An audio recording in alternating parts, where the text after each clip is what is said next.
கால்களில் அரிப்பு வந்தா இது செய்யாதீங்க. சர்க்கரை மக்களுக்கு கால்களில் அரிப்பு வந்தா அது ஒரு வார்னிங் சிக்னலா இருக்கலாம். அந்த மாதிரி அரிப்பு இருக்கிறப்ப 3 விஷயங்கள் நீங்க பண்ணினீங்கன்னா காலுக்கு ஆபத்து வரும். இந்த மாதிரி வந்த ஒரு சின்ன அரிப்பு ஒரு மனிதருக்கு மிகப்பெரிய விளைவை ஏற்படுத்துச்சு. காரைக்குடியில் இருக்கிற எங்களது ஸ்ரீ பார்வதி சக்கரை நோய் மருத்துவமனை இதுவரைக்கும் 4800க்கும் மேற்பட்ட சக்கரை புண்களை குணப்படுத்தி இருக்கு.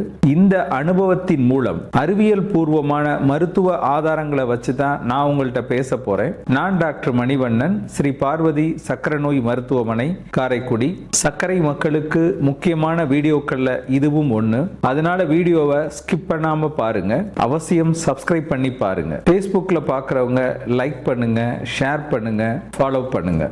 ஏழை சர்க்கரை குழந்தைகள் இன்சுலின் வாங்க, மாத்திரை வாங்க கூட வசதி இல்லாத ஏழை சர்க்கரை மக்களுக்கு மாத்திரை வாங்க, காலில் புண்ணு இருக்கிற ஏழை சர்க்கரை மக்களுக்கு உயர்தர சிகிச்சை அளிக்க நம்ம சேனல்ல இருக்கிற ஜாயின் பட்டனை பிரஸ் பண்ணி நீங்களும் உங்கள் பங்களிப்பை அளிக்கலாம். சர்க்கரை மக்கள்ல ஒரு சிலர் தொந்தரவு வந்தா ஆஸ்பத்திரிக்கு போவோம், சர்க்கரைனால ஒரு தொந்தரவும் இல்லை அப்படின்னு நினைச்சு பக்கத்தில் உள்ள மருந்து கடையில மாத்திரை வாங்கி தொடர்ச்சியா சாப்பிட்டுக்கிட்டே இருப்பாங்க. சர்க்கரை கட்டுப்பாட்டுல இருக்கா அப்படின்றத கூட பார்க்க மாட்டாங்க. சர்க்கரை நோய் தொந்தரவு பண்ற நோயே இல்லை, ஆனால் கட்டுப்பாடு இல்லாத சர்க்கரை நம்ம உடம்புல இருக்க ஒவ்வொரு உறுப்பா பாதிச்சுக்கிட்டே இருக்கும். இது நடக்க வருஷ கணக்கு ஆகும். என்னுடைய அனுபவத்துல ஒரு சில சர்க்கரை மக்கள் 2 வருஷம் 3 வருஷத்துக்கு ஒரு தடவை காலில் புண்ணு வந்தப்போ மட்டும்தான் ஆஸ்பத்திரிக்கு வருவாங்க. பார்த்தா சர்க்கரையோட அளவும் அதிகமா இருக்கும், காலில் உள்ள புண்ணோட பாதிப்பும் அதிகமா இருக்கும். அவங்கள குணப்படுத்தி அனுப்புறப்ப நான் திருப்பி திருப்பி அவங்கள்ட்ட சொல்றது, இனிமேலாவது சர்க்கரைக்கு தொடர்ச்சியா மாத்திரை சாப்பிடுங்க.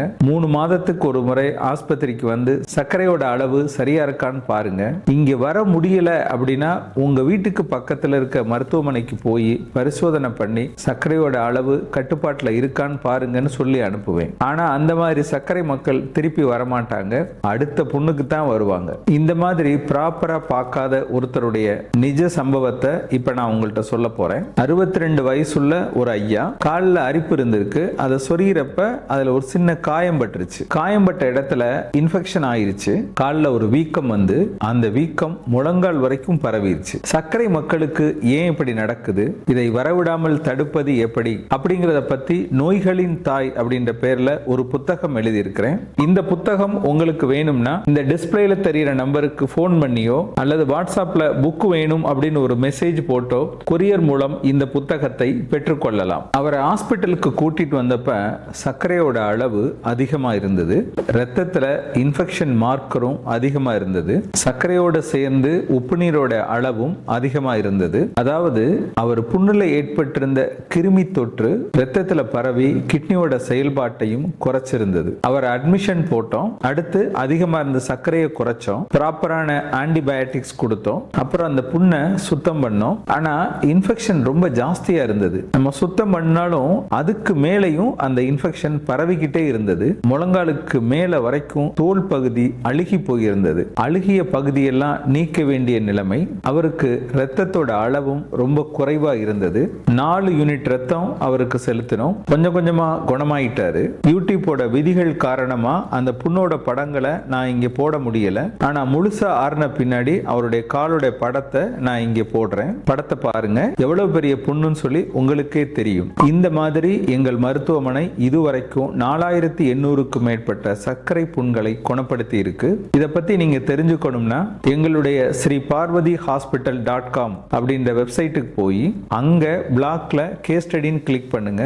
ஒவ்வொன்னையும் போட்டோ ஆதாரத்தோட கொடுத்திருக்கிறோம், நீங்களே பார்த்தே தெரிஞ்சுக்கலாம். உங்களுக்கு சர்க்கரை இருக்குதா, கடைசியா எப்ப சர்க்கரை பார்த்தீங்க, சர்க்கரை கட்டுப்பாட்டுல இருக்குதா அப்படிங்கறத கமெண்ட்ல சொல்லுங்க. காலில் வர்ற அரிப்பு அப்படிங்கிறது எல்லாருக்கும் வரலாம். ஒரு சாதாரண அரிப்பு சர்க்கரை மக்களுக்கு மட்டும் ஏன் ஆபத்தா மாறுது? காலில் அரிப்பு வர்றதுக்கு பல காரணங்கள் இருக்கலாம். அலர்ஜி காரணமா இருக்கலாம், நீண்ட நாட்களாக இருக்கும் தோல் நோய், எக்ஸிமா, சோரியாசிஸ், அந்த மாதிரி காரணங்களாக இருக்கலாம். தோல்ல ஒரு வறட்டு தன்மை, ட்ரை ஸ்கின் இருக்கலாம். வயசு அதிகமாயிட்டா தோல் சுருக்கம் வந்து அதுலயும் அரிப்பு வரலாம். லேசான பூச்சிக்கடி ஏற்படலாம். அதிகமான வியர்வையினாலையும் அரிப்பு வரலாம். சாதாரண ஃபங்கல் இன்ஃபெக்ஷன் ஆனாலும் அரிப்பு வரலாம். புதுசா வாங்கின செருப்பு கூட அலர்ஜியை ஏற்படுத்தி அங்க அரிப்பு வரலாம். அரிப்புங்கிறது ஒரு சாதாரண அறிகுறி தான், யாருக்கும் வரலாம். ஆனா சர்க்கரை மக்களுக்கு மட்டும் இது ஆபத்தா ஏன் வருது அப்படின்னா, முதல் காரணம் நரம்புகள்ல ஏற்படுற பாதிப்பு, நியூரோபதி. நீண்ட நாள் சர்க்கரை கட்டுப்பாட்டுல இல்லாமல் இருந்துச்சுன்னா கால்கள்ல உள்ள நரம்ப சர்க்கரை நோய் சேதப்படுத்தும். இதனால வலி உணர்வே இருக்காது. காயம் பட்டா கூட அது உணர மாட்டாங்க. அதனால எனக்கு காயமே இல்லை அப்படின்னு நினைச்சிட்டு அலட்சியப்படுத்துவாங்க. இது ஆபத்தா போய் முடியும். இரண்டாவது காரணம் தோல்ல ஏற்படுற ஒரு வறட்டுத்தன்மை. சர்க்கரை கட்டுப்பாட்டுல இல்லை அப்படின்னா நீர் அதிகமா வெளியேறும். அதனால உடம்புல நீர் சத்து குறையும். இதன் காரணமா தோல்ல ஒரு வறட்சி இருக்கும். இந்த வறட்சி அரிப்பை ஏற்படுத்தும். அந்த அரிப்பை நம்ம சொரியிறப்ப சர்க்கரை கட்டுப்பாட்டுல இல்லை அப்படின்னா அது புண்ணா மாறுறதுக்கு வாய்ப்புகள் இருக்கு. மூணாவது காரணம் நோய் எதிர்ப்பு சக்தி குறைவு. சர்க்கரை மக்களுக்கு சர்க்கரை கட்டுப்பாட்டுல இல்லை அப்படின்னா நோய் எதிர்ப்பு சக்தி குறையும். இன்ஃபெக்ஷன் வேகமா பரவும். சர்க்கரை மக்களுக்கு மட்டும் ஏன் இப்படி நடக்குது? இதை பத்தி மருத்துவ அறிவியல் ஆதாரங்களை டிஸ்கிரிப்ஷன்ல லிங்கா கொடுத்திருக்கேன். படிச்சு தெரிஞ்சுக்கிறவங்க தாராளமா படிச்சும் தெரிஞ்சுக்கலாம். அடுத்த காரணம் இரத்த ஓட்டம் குறைவு. சர்க்கரை கட்டுப்பாட்டுல இல்லை அப்படின்னா சர்க்கரையோடு சேர்ந்து கொழுப்பு சத்தும் அதிகமா இருக்கும். இது காலுக்கு போற இரத்த குழாய்கள்ல அடைப்பை ஏற்படுத்தும். அதனால கால்களுக்கு போதுமான அளவுக்கு இரத்த ஓட்டம் இருக்காது. இந்த மாதிரி இரத்த ஓட்ட குறைவுனால புண் ஆறுறது ரொம்ப தாமதமாகும். அடுத்து ஃபங்கல் இன்ஃபெக்ஷன். நம்ம உடம்புல சர்க்கரையோட அளவு அதிகமா இருந்துச்சுன்னா கிருமிகள் ஈஸியா வளரும். உங்களுக்கு இனிப்பு பிடிக்கும்ல, அது மாதிரி கிருமிகளுக்கும் இனிப்பு பிடிக்கும். விரல்களுக்கு இடையில அரிப்பு வரும். இந்த மாதிரி புண்ணும் வரும். அது பெரிய காயமா மாறும். அடுத்த காரணம் வலி இல்லை அப்படிங்கிறதுக்காக புண்ணுக்கான வைத்தியம் பண்றத ரொம்ப லேட் பண்றாங்க. இதனால புண்ணுக்குள்ள உள்ள கிருமி ரொம்ப வேகமா பரவும். இப்ப நான் சொன்ன ஐயாவும் அந்த ரகம்தான். வலி இல்லை அப்படின்னு பொருட்படுத்தவே இல்லை.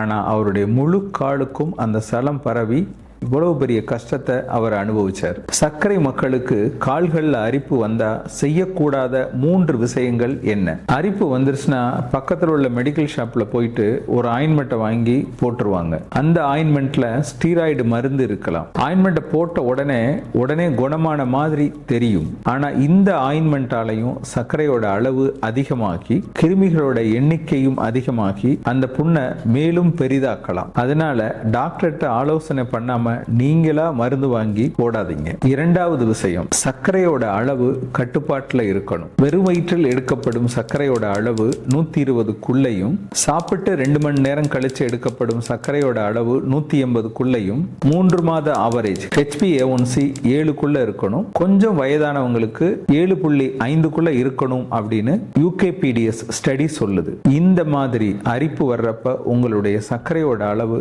கட்டுப்பாட்டுல இருக்கா அப்படின்னு பார்த்துக்கோங்க. கட்டுப்பாட்டுல இல்ல அப்படின்னா டாக்டரை பார்த்து உடனே அதற்கான சிகிச்சையை ஆரம்பிங்க. சர்க்கரையை குறைக்காம அரிப்பு நிக்காது. செய்யக்கூடாத தவறுல மூன்றாவது, சேஃப்டி பின் பயன்படுத்துறது, பிளேடு பயன்படுத்துறது, ரொம்ப அரிக்குதுன்னு ஏதாவது கல்ல போட்டு சுரண்டுறது, இதெல்லாம் பண்ணினீங்கன்னா அங்க புண்ணு உருவாகும். அதுல இன்ஃபெக்ஷன் ஆகும். அதுல சல வைக்கும். அதனால சொந்த வைத்தியம் நல்லதல்ல. உடனே உங்க பக்கத்துல இருக்க டாக்டரை பாருங்க.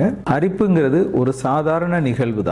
ஆனா சர்க்கரை நோயாளிகளுக்கு ஒரு வார்னிங் சிக்னல். தினமும் உங்க கால்களை பாருங்க. சர்க்கரையை கட்டுப்பாட்டுல வச்சுக்கோங்க. சொந்த வைத்தியம் பண்ணாதீங்க. உடம்ப பார்த்துக்கோங்க. அக்கறை காட்டினால் சர்க்கரை குறையும். இந்த வீடியோ பதிவோட முதல் கமெண்ட்ல சுகர் குறைய வள்ளுவர் சொல்லும் 5 ரகசியங்கள் அப்படின்ற வீடியோவும் இருக்கு. அதையும் போய் பார்த்து தெரிஞ்சுக்கோங்க.